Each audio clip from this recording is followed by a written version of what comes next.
The Leafs are no longer merely losing. They're losing badly and not showing any real signs of life. So it's clearly time to pull the plug, let them flatline, and reboot. So, Craig, rather than ask you who the Leafs should move because that list is way too long, let me ask you this. Who are the untouchables on this Leafs team? That would be nobody, Gino, simply put. And it's not to say that you're going to trade every single player, or there's not players that aren't you're going to have to really consider significantly about trading them. But where the Leafs find themselves is really simple. And the reality is really clear.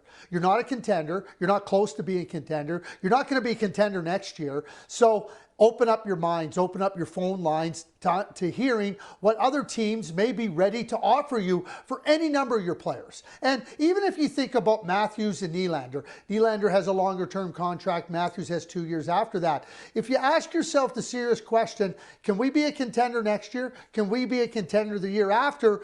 You may have to open up your minds to Austin Matthews. You may have to open up your mind to William Nylander. Listen, the last number of years for the Toronto Maple Leafs were promising. They were contenders. They were contenders as recently as last year. That no longer exists. So now, if you're the management of the Toronto Maple Leafs and you're serious about contending in the future, whatever that future looks like, you have to consider that every single player is in play. And listening, you never know what you might get, what you might hear with respect to a player that you may not be thinking about trading, but another team may be willing to pay a price to acquire that player.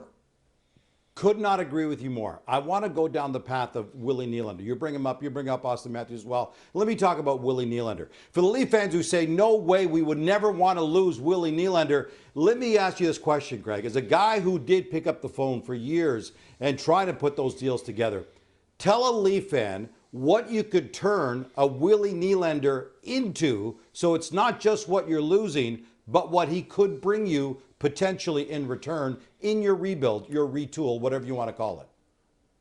Well, you'd certainly be bringing back players that can come right into your lineup right at this point in time. Let's just play a little game here. Okay, the St. Louis Blues are going nowhere.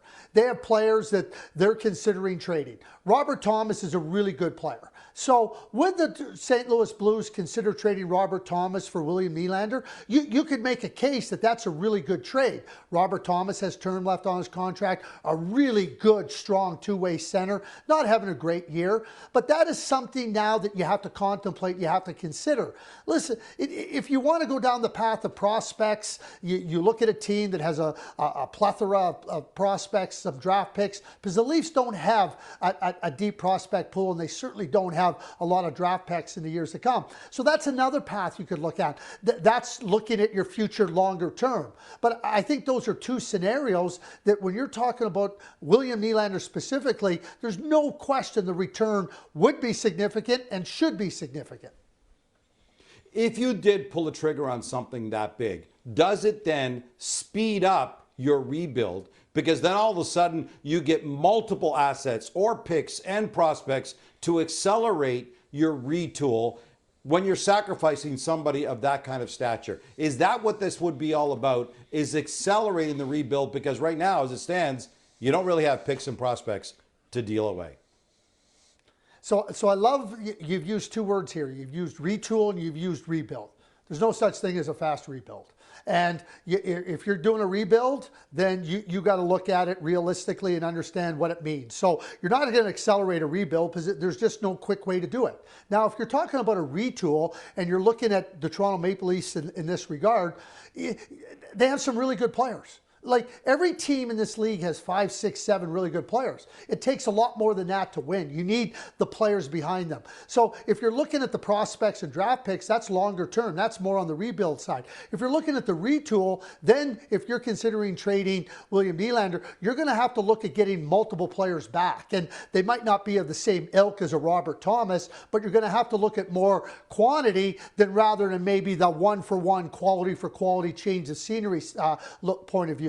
But a retool, Gino, like the Boston Bruins deployed, is very different than a rebuild like a lot of teams have done, and there's simply no fast rebuild. There are 5 Toronto Maple Leafs currently on our recently released trade bait board. Willie Nylander is not one of the names, but what Craig is saying here is He doesn't want to see just tweaking on the Toronto Maple Leafs franchise. It's time for some significant moves, and that means considering somebody as high profile as Willie Nylander.